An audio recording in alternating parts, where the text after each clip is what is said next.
Swayam Prabha. Digital India. Educated India.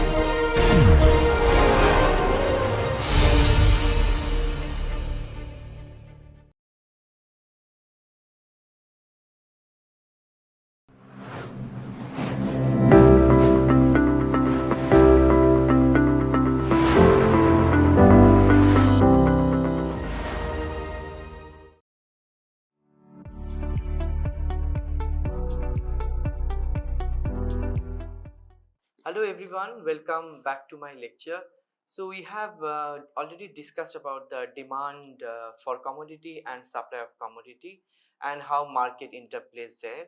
And then we also discussed about the equilibrium where demand and supply intersect to each other, where buyers and sellers they assemble, and then optimum level of quantity is decided at what price that a buyer will buy that particular commodity and at what price that producer will produce or supply that particular commodity.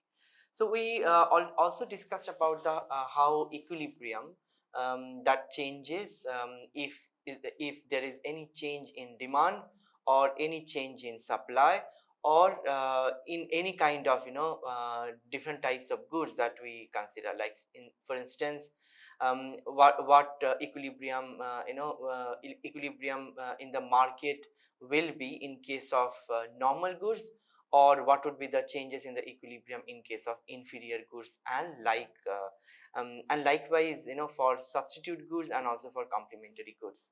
So these are also discussed in context of price elasticity. So since we have already discussed about the market equilibrium, so let us also discuss about social efficiency, how it happens in the market from the welfare economics point of view, because this is also very important for policy formulations, and this also will help us to understand when market fails, and in case market fails, what are the policy remedy. So in today's talk, let us begin with the social efficiency. And when we talk about social efficiency, what does that mean? By definition, it represents the net gains to society from all the trades that are made in a particular market, like for all the goods and services, and all the exchanges that happens between buyers and sellers. So all the gains that that buyer and seller they get it.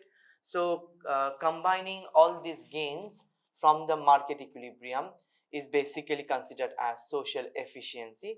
So social efficiency is always is to maximize the gain of all the buyers and sellers trade, and therefore it has two components. One component is consumer surplus, the other component is producer surplus. So let us discuss like one by one, and let's begin with consumer surplus. So what is consumer surplus is, so first point before move into consumer surplus.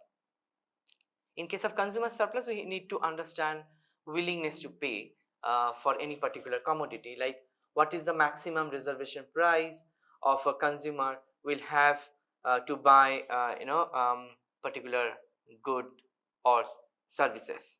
So so the maximum amount that a buyer will pay for a good is actually regarded as consumers willingness to pay, and the maximum price that consumer will keep it to buy that particular commodity is what we call reservation price.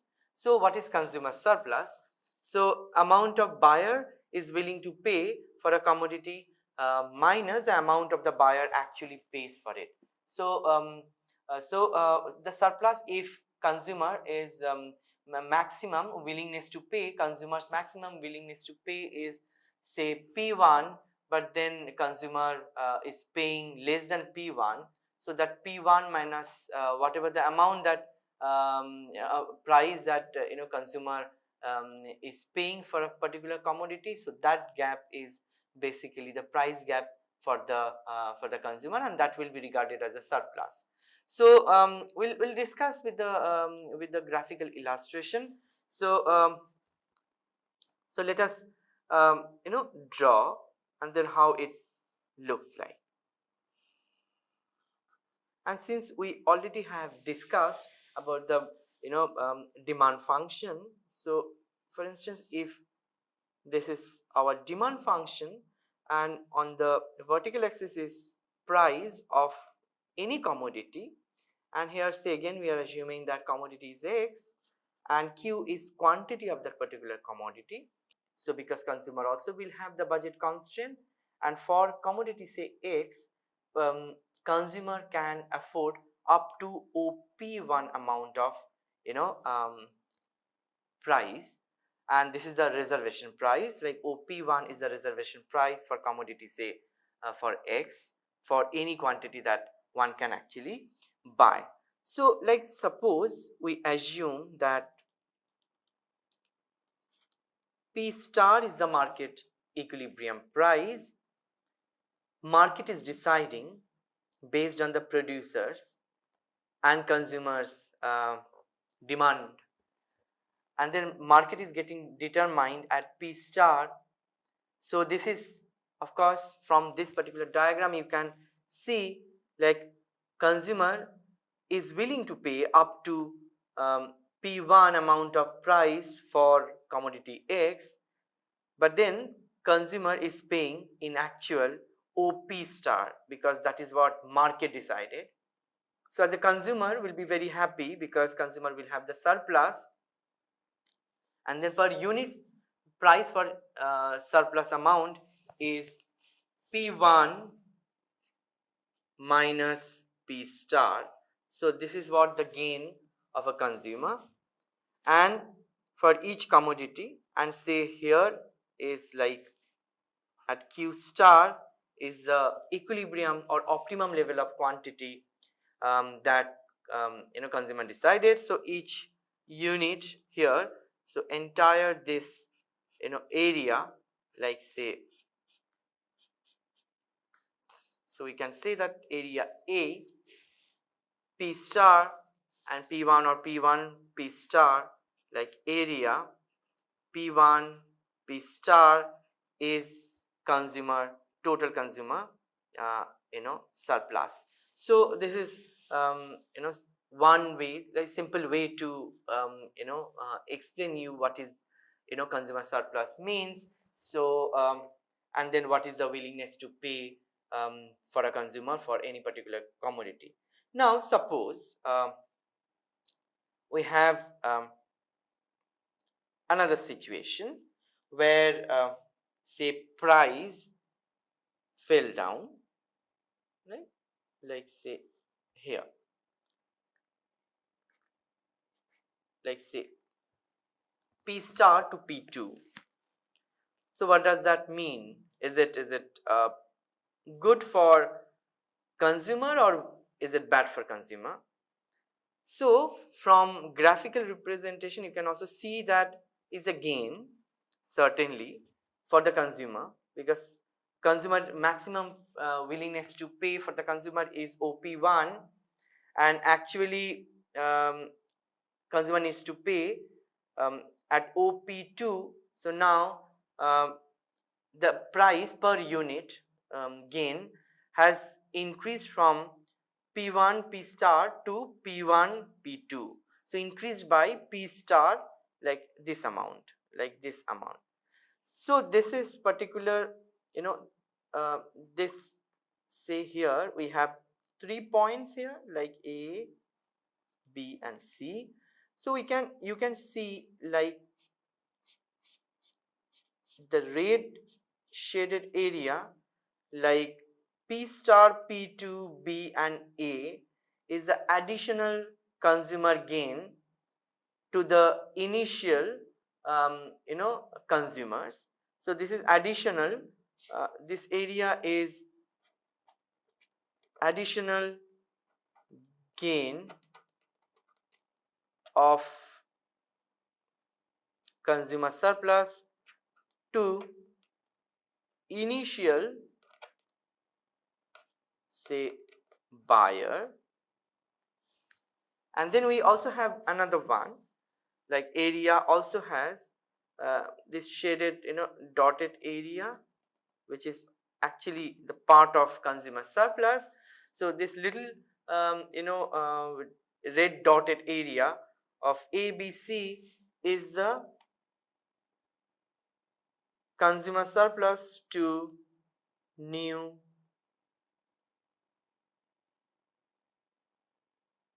buyer.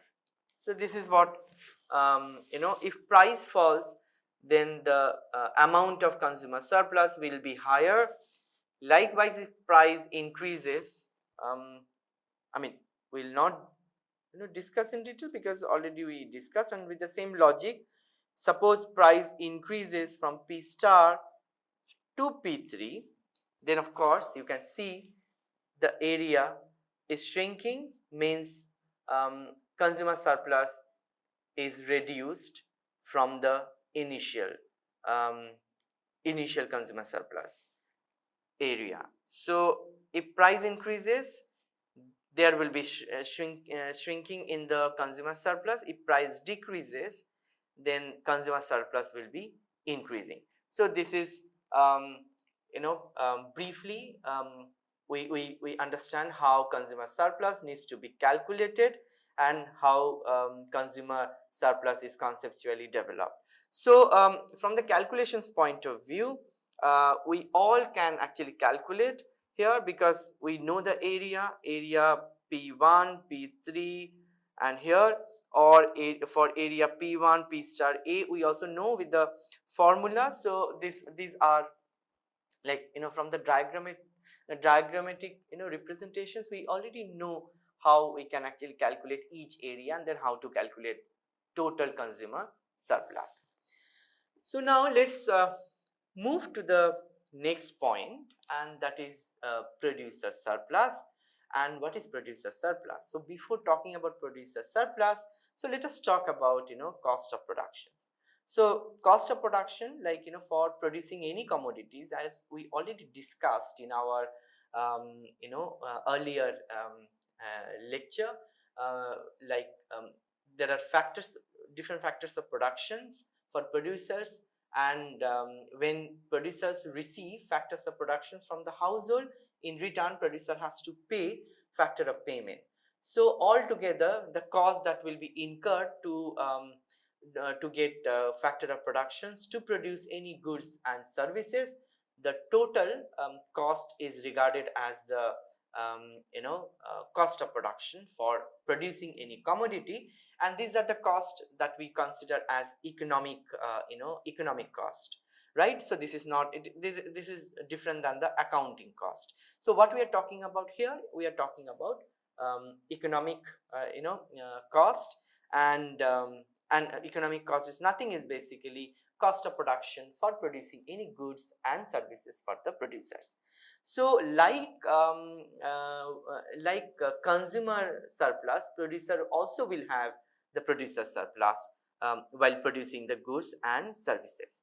So here we'll also talk about what is producer surplus. Is the amount a seller is paid for a good minus the seller's cost of providing to it, right? Like what is the minimum price that covers producers cost of the production. So that minimum price, beyond that minimum price, anything that producer receive from the market is the gain for the producer. So that is we have to really keep in our mind. So we already discussed from our short run supply curve of like firms or individual producers short run supply curve. We already know that the point at which marginal cost cut average variable cost. So that point, beyond that point or onwards that point, is basically considered as a supply firm's short run supply curve. So this upward supply curve is nothing, is basically the moment it is cutting. I mean, we are considering that particular point at which supply marginal cost is cutting average variable cost, means average variable cost is minimum the cost that consumer can afford to produce, and therefore that needs to be covered. And therefore from that point onwards is the supply curve of the producer. We already explained, so I'm just reiterating that particular point because that particular point is important here. And that point, if producer is not even meeting that average variable cost for the production, then why should producer will produce or supply that good or services? Because it will be loss for the producer, and therefore producer needs to cover average variable cost at least, and then actually can produce. And therefore that shutdown point for the farm is very important. So let us talk about producer surplus in context of that cost of production point of view and how it looks like in the market.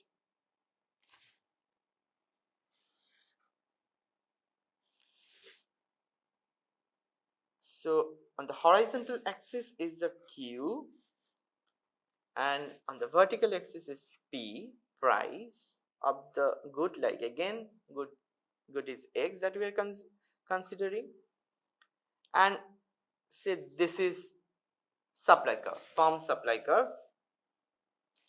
So at any point below, say point P1, if we set price for commodity X below P1 is a loss for the producer. It's like, as a rational producer can't actually take a risk and then keep on producing. So OP1 is the minimum amount of price that covers the cost of production for the producer. So any point above P1 is what producers kind of gain, and producer will be willing to produce, right? Suppose here set P star, again with the same logic, that P star amount of OP star amount of price is determined in the market which is above the price OP1, which is the minimum selling price for the producer. Like consumer will have the maximum price for the commodity, like maximum reservation price, and here in case of producer will have the minimum selling price. Beyond that minimum point, producer can't produce.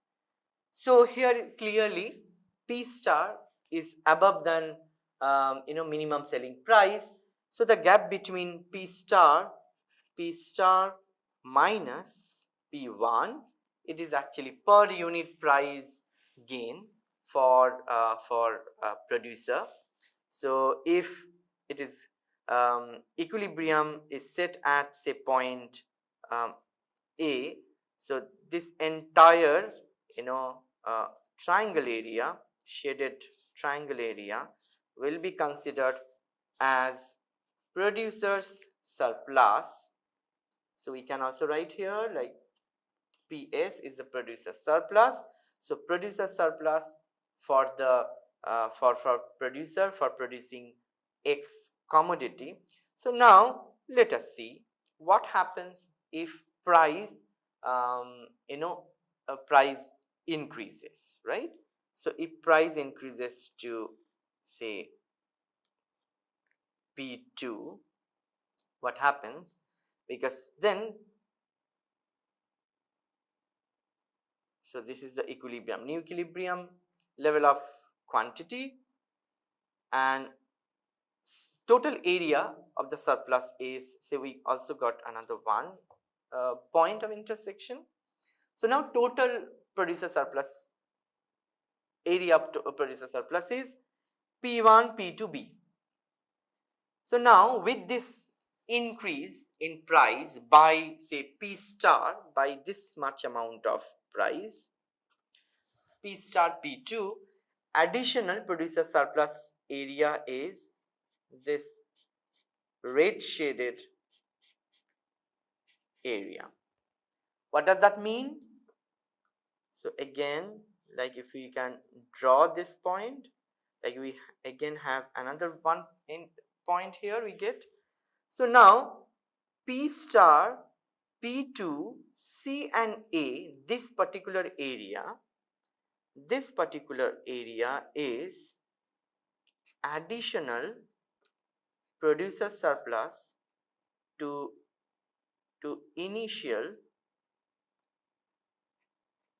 seller, and this double dotted shaded red area, that area ABC, this particular area is producer surplus to new seller. So this is what conceptually we can actually discuss about the producer surplus. So consumer surplus and producer surplus we have discussed independently to each other. So when they actually interact in the market, then actually market equilibrium takes place, and then efficiency in the equilibrium quantity and social efficiency that we can actually talk about it. So now let us talk about when buyer and sellers both assemble at the place, and that place of course is a market that we are saying here, and then what is the market equilibrium that we already know, but then let us discuss about the efficiency of the quantity, equilibrium quantity, and the social efficiency. What do we mean by this? So let us draw, because we already know, and then with the graphical illustration this becomes much easier to explain to you. So price is determined on the vertical axis, and then Q, quantity, is determined along with the horizontal axis.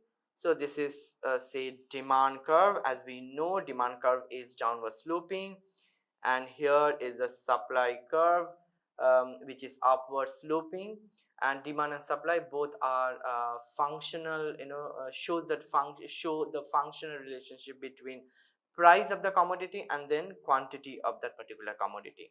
So here we get here a point, say point say E, and E is the equilibrium, market equilibrium point, and then we can see here is like is the optimum choice for everyone. As we know, everyone here is basically the buyer and seller, and then it shows like Q star amount of optimum level of quantity will be determined by the market, by the producers, and then P star is the market determining the optimum level of price at which buyer will buy and seller will sell.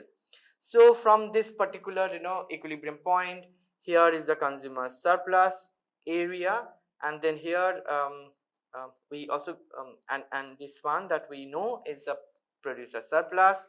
So say area A, P star and E is consumer surplus, and B, P star, E is the producer surplus. So here there is no shortage, or there is no surplus. So as we know that if we are here at point say at any point here on the supply curve which is above the E, then it will create like excess supply, means supply is greater than say point greater than demand. So in this area above E is a supply is higher than demand, which is nothing, it is excess supply, and any point below E on D, so it's basically demand is higher than S, is basically excess demand. So that means that there is a shortage in the market. So now suppose like say imagine two quantity amount here,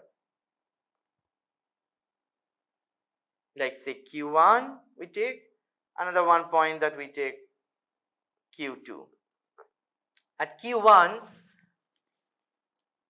who is having more benefit. So consumer, like value to the buyers is more as compared to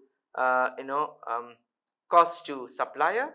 And here at quantity Q2 is basically cost to seller is higher than the value of the buyers. So both are is basically, it doesn't show equilibrium, because one is having less sort of benefit or gain than the other. Like say here, if I put it like E1 and here E2, so at point E1, consumer is having more value, and E2, producer is having more cost. So here is like it's a disequilibrium kind of situations.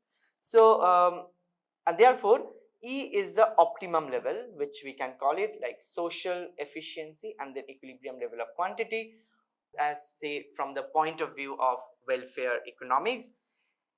Always will be the objective always will be to maximize producer surplus and consumer surplus, and to reach at point E, where maximum level of consumer and producer will gain from the market. But then of course this has also a lot of issues which actually lead to market failure, that we'll talk little later.